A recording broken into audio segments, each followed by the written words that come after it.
Olá pessoal, tudo bem?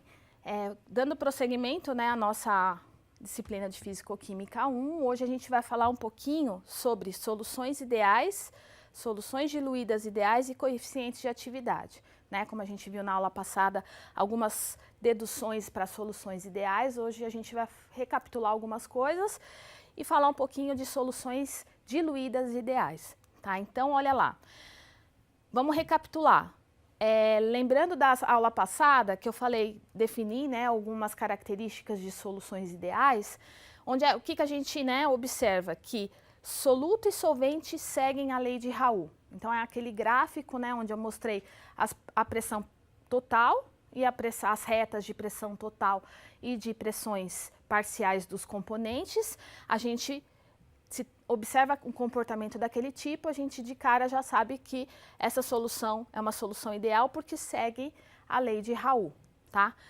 Agora, surge daí alguns outros casos, porque nem todas as soluções comportam-se idealmente. Então, a gente tem uma outra categoria de solução que a gente chama de solução diluída ideal. E aí, qual que é a diferença? O que a gente observa? Que em baixas concentrações, a pressão de vapor do componente A, né, que a gente vai considerar que seja o soluto A, é proporcional à sua fração molar, mas a constante de proporcionalidade não é, né, a pressão pura do componente, considerando o componente puro.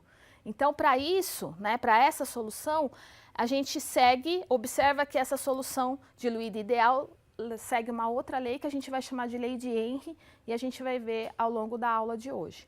Tá? Então, olha só, se a gente olhar, né, um gráfico de comparação do comportamento de uma solução ideal, né, que serve a lei de Raoult, e a solução para uma solução diluída, né, ideal, segue o comportamento da lei de Henry, que é bem distinto um comportamento do outro.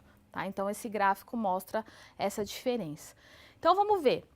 Lembrando, soluções ideais, lei de Raoult, onde a pressão do componente A, né, igual a fração molar dele vezes a pressão do componente na forma pura. Tá? Então, essa é a lei de Raoult, que descreve as soluções ideais. Agora, para soluções diluídas ideais, como, né, eu já adiantei no slide anterior, seguem a lei de Henry, que, na verdade, é uma variação da lei de Raoult, ou seja, a pressão do componente A na mistura é igual à fração molar dele vezes uma constante que a gente vai chamar de Ka. Tá? Então, olha só. Misturas onde o solvente segue a lei de Raoult e o soluto segue a lei de Henry, a gente define como soluções diluídas ideais. Então, uma outra categoria de soluções. E aí, segue esse comportamento que eu mostrei para vocês.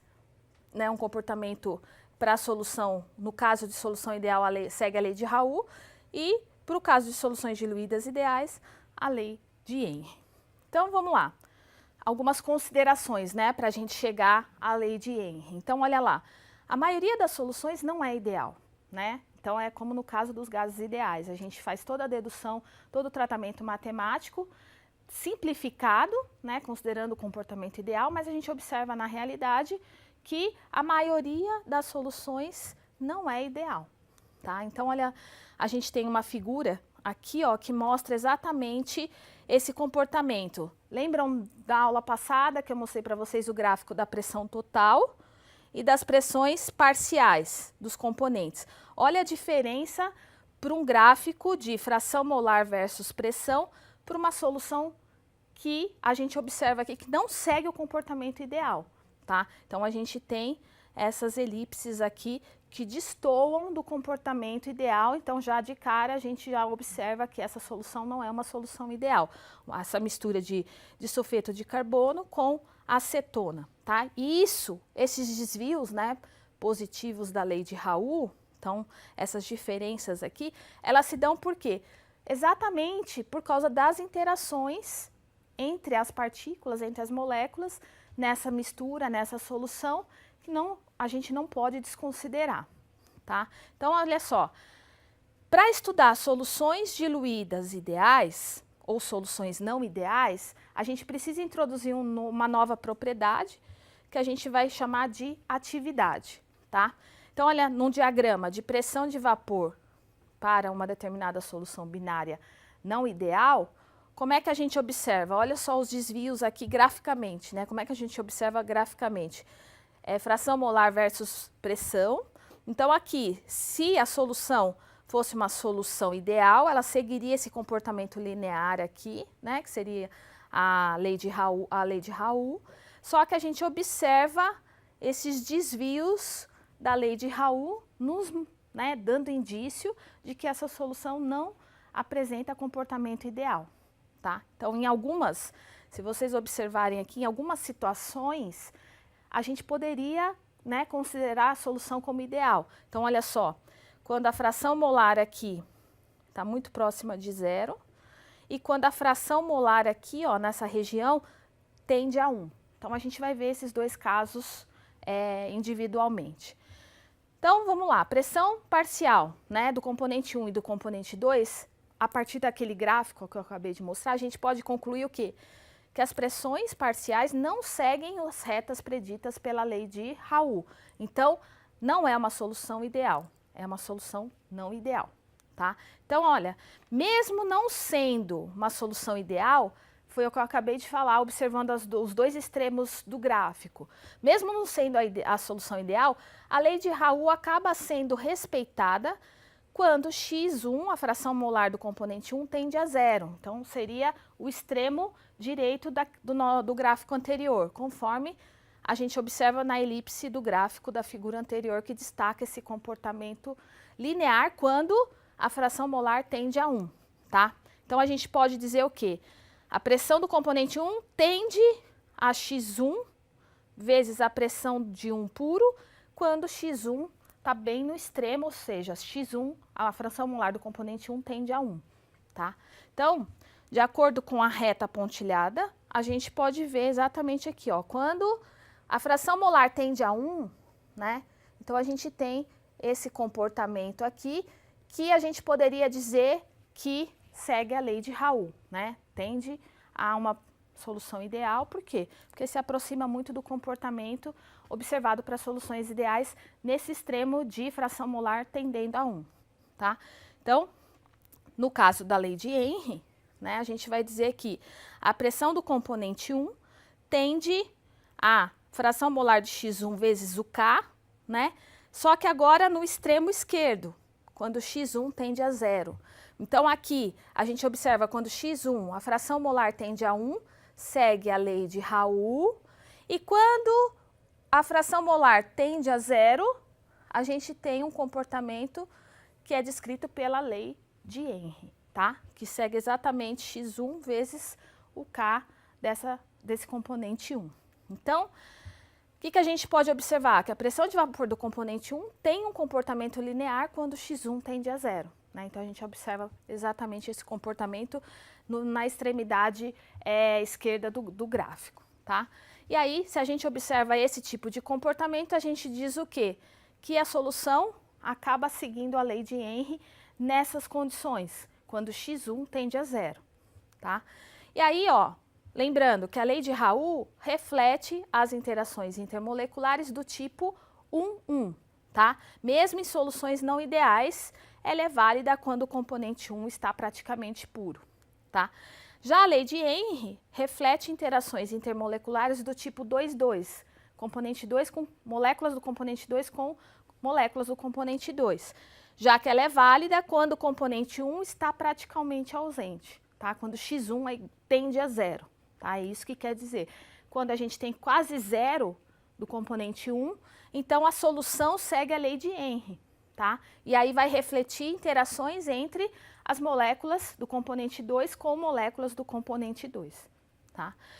Resumindo, para um componente genérico J, qualquer que seja a solução, a gente tem a pressão dele tendendo a fração molar dele vezes a pressão dele puro, quando a sua fração tende a 1, então quando a gente tem o extremo ali, praticamente a gente só tem componente 1, essa solução segue esse comportamento. Agora, no extremo contrário, quando a gente tem quase 0 desse componente, quem sobressai é o quê? A lei de Henry, que vai ser a pressão parcial de J, a pressão parcial de J vai ser a fração molar vezes a constante relacionada à lei de Henry, tá? Então, olha lá, mais algumas considerações. A gente, né, sabe de várias situações que soluções com um dos componentes em menor quantidade, esse componente em menor quantidade a gente define quem? Como o soluto, tá? Então, a gente geralmente vê quando os componentes da mistura não são miscíveis em qualquer proporção. Então, a gente tem uma solução onde a gente vê uma divisão de fases ali e os componentes não são miscíveis, tá? Por outro lado, o componente em maior quantidade a gente define como solvente, certo? Então, olha só, vamos pensar nessa mistura binária, um dos componentes está praticamente puro, então obedece à lei de Raoult, tá? E quando isso acontece, o outro componente está presente em uma quantidade muito pequena, né? E aí, esse componente obedece à lei de Henry. Solvente segue a lei de Raoult e soluto segue a lei de Henry.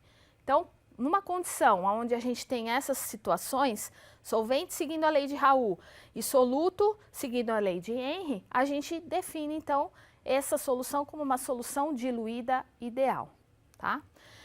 Esse gráfico, né, mostra para a gente esses desvios negativos da lei de Raoult, que se devem às interações de atração entre as moléculas. Então, a gente tem uma mistura de acetona com clorofórmio. Então, a gente vê exatamente fração molar aqui tendendo a zero. Então, é um comportamento linear que segue a lei de Henry. E aqui, né, essa outra situação aqui com o solvente, com a fração molar tendendo a 1, seguindo a lei de Raoult para o clorofórmio e a lei de Henry para a acetona, tá? Então, a partir de, né, gráficos, a gente consegue observar claramente o momento em que, dentro da mistura, a gente tem as partículas, as moléculas seguindo a lei de Henry e as partículas do outro componente seguindo a lei de Raoult, tá? O que a gente precisa? A gente precisa aproveitar as equações deduzidas para casos reais que são mais encontrados em laboratório, né? Então, a gente tem todas essas situações para soluções ideais, mas na realidade, como a maioria das soluções a gente viu não é ideal, a gente precisa aproveitar todas essas definições, conclusões para soluções ideais para tratar soluções reais que são mais encontradas em laboratório. Tá? Então, olha lá, para isso a gente introduz uma nova quantidade, uma nova propriedade que a gente chama de atividade, tá? Então, a atividade, a gente pode dizer que está estritamente ligada ao potencial químico. Então, se a gente for, né, lembrar de como definir potencial químico, ele é definido com base em um potencial padrão, né? E aí, então, a atividade também precisa de um sistema de referência, uma condição padrão para que a gente possa entender o comportamento de uma solução que não tenha um comportamento ideal, tá? Então, olha só, um exemplo, na eletroquímica, a atividade é, né, bem parecida com o conceito de concentração efetiva do íon em solução, levando em conta as interações que os íons possam ter. Então, imagina que a gente tem uma solução, né, ali numa situação, num experimento envolvendo conceitos de eletroquímica, e aí a gente tem a atividade dos íons, né, que a gente vai definir como a concentração efetiva desses íons presentes na solução, que são responsáveis ali por todas as reações eletroquímicas realizadas, tá? Então, essa é a analogia para a gente poder entender um pouquinho o que se trata esse conceito de atividade. E aí, vamos fazer algumas definições, né, algumas derivações aqui. Lembrando que o potencial químico de um componente J em uma solução líquida, então, olha só, o potencial químico de um componente J numa solução líquida vai ser igual a quem? Potencial químico dele puro, né? Considerar o potencial químico dele puro, líquido, mais RTLN da pressão dele na mistura, dividido pela pressão desse componente puro, tá? Então, isso a gente viu em aulas passadas. Essa equação é válida também para soluções que não são ideais, só que para isso a gente precisa introduzir esse termo que eu falei para vocês de conceito de atividade. Então, é aquela história, aproveitando deduções de aulas passadas, de definições de soluções ideais, a gente consegue extrapolar aqui para o caso de soluções não ideais, né? Só que trocando algumas definições, como é o caso aqui, introduzindo essa definição de atividade. Então, para manter a forma simples da equação e ao mesmo tempo resolver o problema, a gente introduz essa nova quantidade, já que para soluções não ideais, conhecer essa razão aqui, ó, pressão do componente na mistura e pressão do componente puro, em geral, não é tão simples. Então, como é no caso de uma solução ideal, que a gente viu que segue a lei de Raoult. Mas para solucionar isso, a gente introduz esse conceito de atividade, tá? Então, olha lá, é só, né, trocando aqui, o potencial químico do componente J na solução é o potencial químico dele puro, mais RT/Ln de AJ, tá? Que essa é a definição de atividade do solvente. E aí, vamos pensar que a variação na atividade de uma substância altera o seu potencial químico. Portanto, a atividade é uma grandeza central no estudo do equilíbrio, equivalente, de certa forma, ao potencial químico. Então, a gente consegue relacionar uma propriedade com outra, tá? Pensando, né, para qualquer solução, a pressão do componente J tende a sua fração molar vezes a sua pressão no estado puro.